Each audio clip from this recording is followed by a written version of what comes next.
Olá pessoal, sejam bem-vindos a mais um Ponto História Podcast. Eu sou o professor Elias Filho e no episódio de hoje o nosso tema é as grandes navegações. Nós vamos falar sobre a grande aventura de portugueses e espanhóis, os pioneiros na descoberta dos mares, e entender os motivos que levaram essas nações a se lançarem aos mares em busca do desconhecido.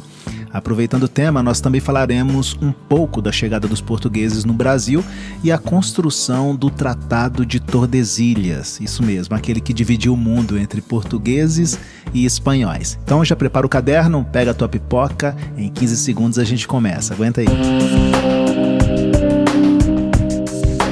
Você pode colaborar com o Ponto História e nos ajudar a espalhar o conhecimento. Participe da nossa campanha no apoia-se/Ponto História e faça parte do nosso grupo de colaboradores. Ou você pode contribuir com qualquer valor através do Pix. A chave é o nosso e-mail, pontohistoria@gmail.com. Fique agora com mais um episódio da nossa programação.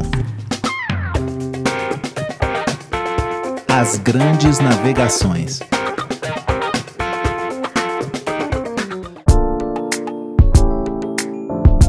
Muito bem, vocês sabem que o conhecimento geográfico que nós temos hoje, a capacidade que temos de ler um mapa, de nos localizarmos no mundo, nem sempre existiu. Esse conhecimento ele é fruto de longos anos de estudos e de grandes viagens exploratórias. Até chegarmos ao GPS foram muitas aventuras pelos mares. Até o século XIV, os europeus tinham um conhecimento geográfico bem diferente daquele que nós temos hoje. Eles conheciam basicamente a Europa e as proximidades do Mediterrâneo, como o norte da África e as regiões da Ásia. Além disso, existia ainda o medo do desconhecido, Havia muitas histórias que contavam que o Oceano Atlântico abrigava monstros, terras distantes que eram habitadas por seres assustadores. Mas apesar dessas narrativas, no início do século XV, os europeus partiram para grandes viagens marítimas. Então nós vamos entender melhor como tudo isso aconteceu. A descoberta dos mares.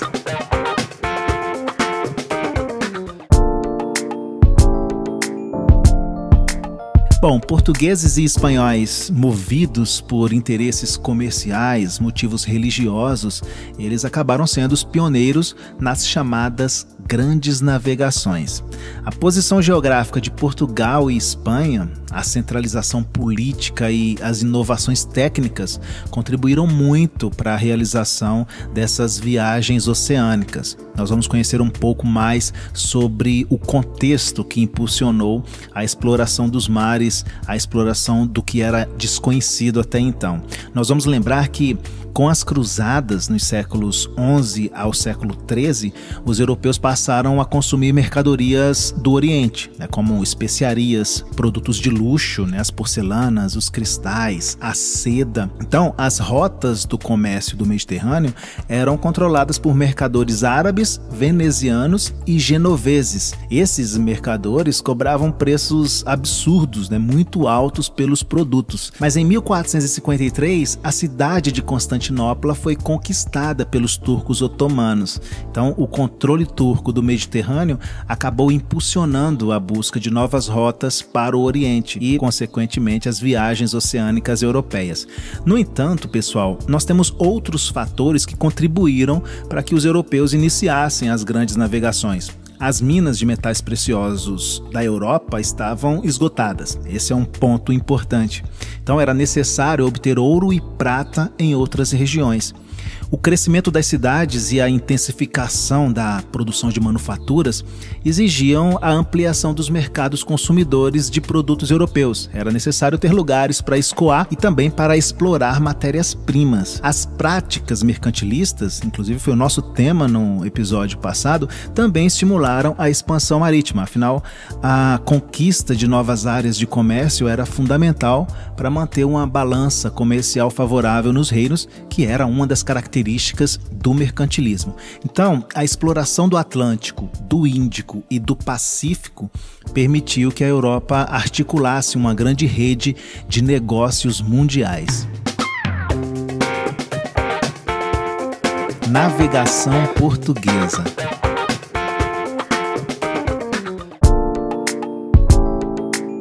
Bom, nós temos uma série de motivos, uma série de acontecimentos com Portugal que fez com que ele despontasse como pioneiro nas grandes navegações. Então vamos citar alguns e conversar a respeito deles. Primeiro, a centralização monárquica de Portugal, que se iniciou no século XII. No contexto daquelas guerras de reconquista que foi empreendida contra os muçulmanos.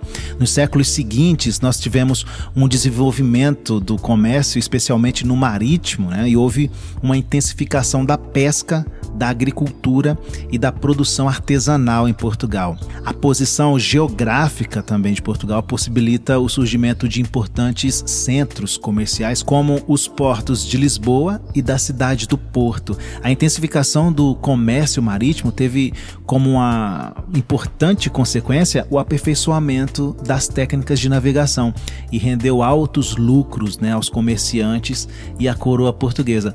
Por isso, gente, desde cedo, as frotas mercantes, as frotas dos comerciantes daquela época, receberam uma especial atenção do governo português. Chegando então no século XIV, ocorreu a Revolução de Aves, de 1383 a 1385, quando Dom João, conhecido como Mestre de Aves, foi proclamado rei de Portugal. Então ele se alia à burguesia mercantil daquele período e decide expandir o território para conquistar novas áreas de comércio e consolidar o seu reinado.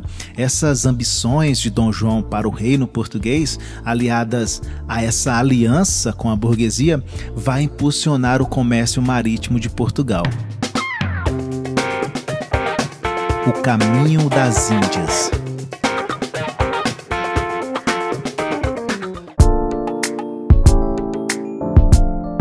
Os portugueses começaram as navegações marítimas explorando novas rotas em direção às Índias. E quando nós falamos Índias, pessoal, nós estamos falando das terras do Oriente. Era assim que era chamado pelos europeus. As atuais Índia, China e Japão, que era o lugar onde você podia adquirir especiarias e outros artigos orientais a preços mais baixos. E aí a ideia seria revendê-los na Europa por um preço mais alto. Em 1415, os portugueses então partiram para a conquista de Ceuta, uma cidade localizada no norte da África e dominada na época pelos muçulmanos. A cidade ela era um importante entreposto comercial, era um local estratégico para controlar as rotas comerciais do Mediterrâneo. Além do interesse econômico, Portugal também pretendia expandir a fé cristã na região. A chegada ao Brasil.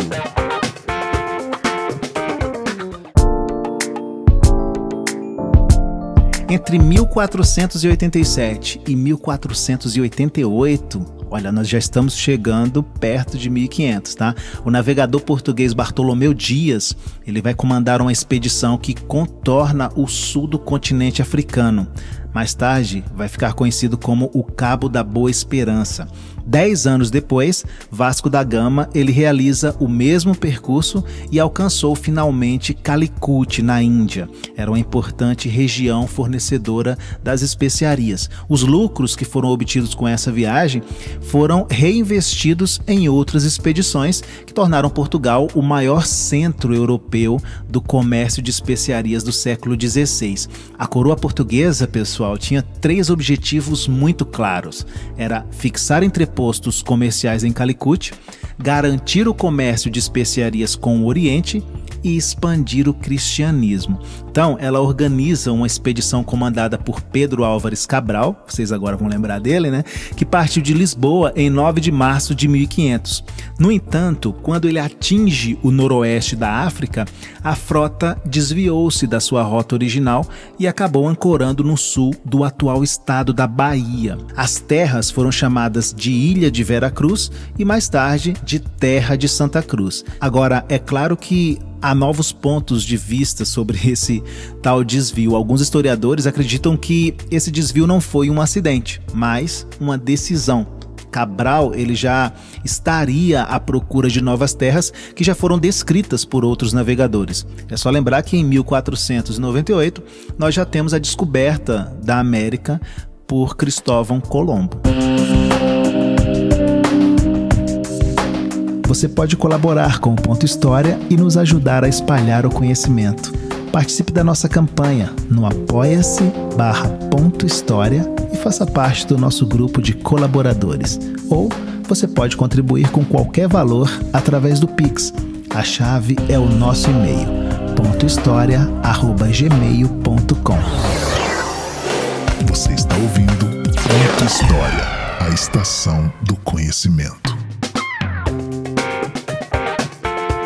Navegação espanhola.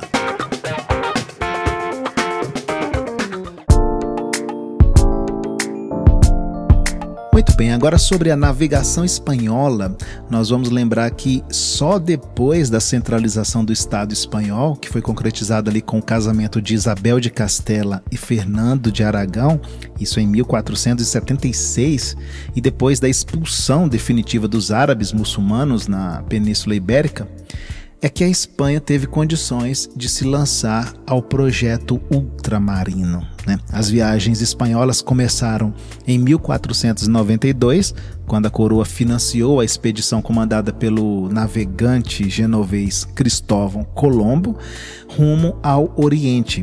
Inspirado pelo espírito renascentista, Colombo era também um estudioso das navegações. Ele acreditava que a Terra era redonda.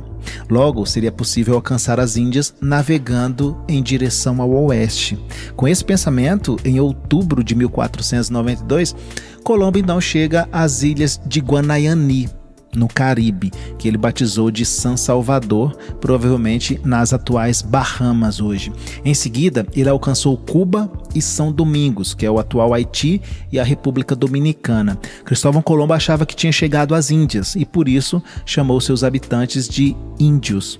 Colombo ainda fez outras 3 viagens à América, mas morreu acreditando de fato que tinha chegado às Índias. Foi um outro navegador florentino, Américo Vespúcio, após realizar 3 viagens à América, que apresentou a hipótese de que as terras encontradas elas estavam separadas da Ásia, ou seja, formava um novo continente, um outro continente. Daí o nome América, em homenagem ao navegador então Américo Vespúcio.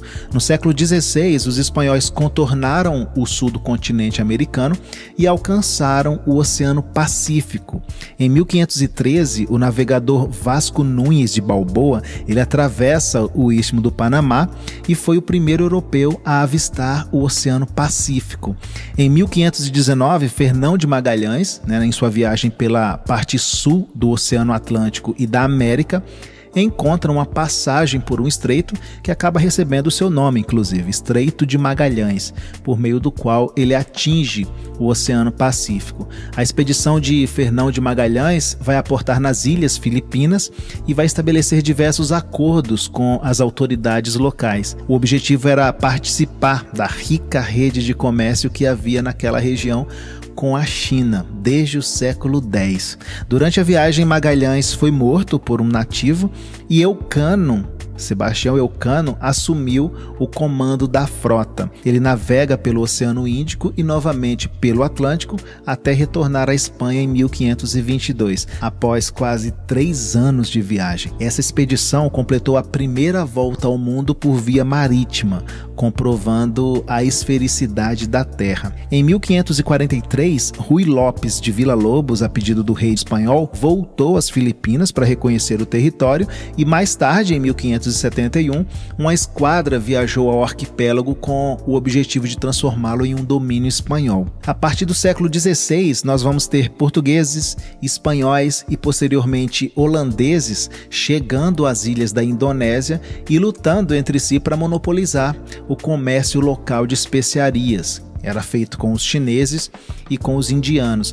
Nessa época, as Ilhas Molucas elas eram as únicas produtoras de cravo e de noz moscada. Eram mercadorias que atingiam preços elevadíssimos na Europa. O Tratado de Tordesilhas.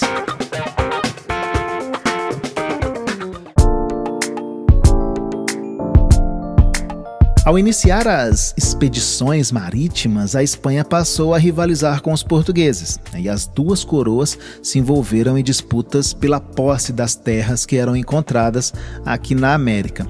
Então, em 1493, o Papa Alexandre VI apresentou a Bula Intercoetera, que propunha a divisão dos territórios. Os espanhóis ficariam com as terras encontradas por Colombo e deveriam reconhecer a soberania portuguesa sobre as ilhas da Madeira, dos Açores e de Cabo Verde. O rei português Dom João II, ele não aceita o acordo. E para solucionar esse conflito, os representantes de Portugal e Espanha, a convite do Papa, se reúnem novamente e assinam um documento chamado de Tratado de Tordesilhas. Isso em julho de 1494. Esse acordo ele estabelece uma linha imaginária que passaria 370 léguas, isso dá o que 2.500 quilômetros, né, a oeste das ilhas de Cabo Verde, e essas terras descobertas, ou as terras que fossem descobertas, que estivessem situadas a oeste dessa linha, ficavam com a Espanha, e as que estavam a leste pertenciam então a Portugal. É como se dividíssemos o mundo ao meio, um lado ficaria pertencente à Espanha, o outro lado pertencia a Portugal.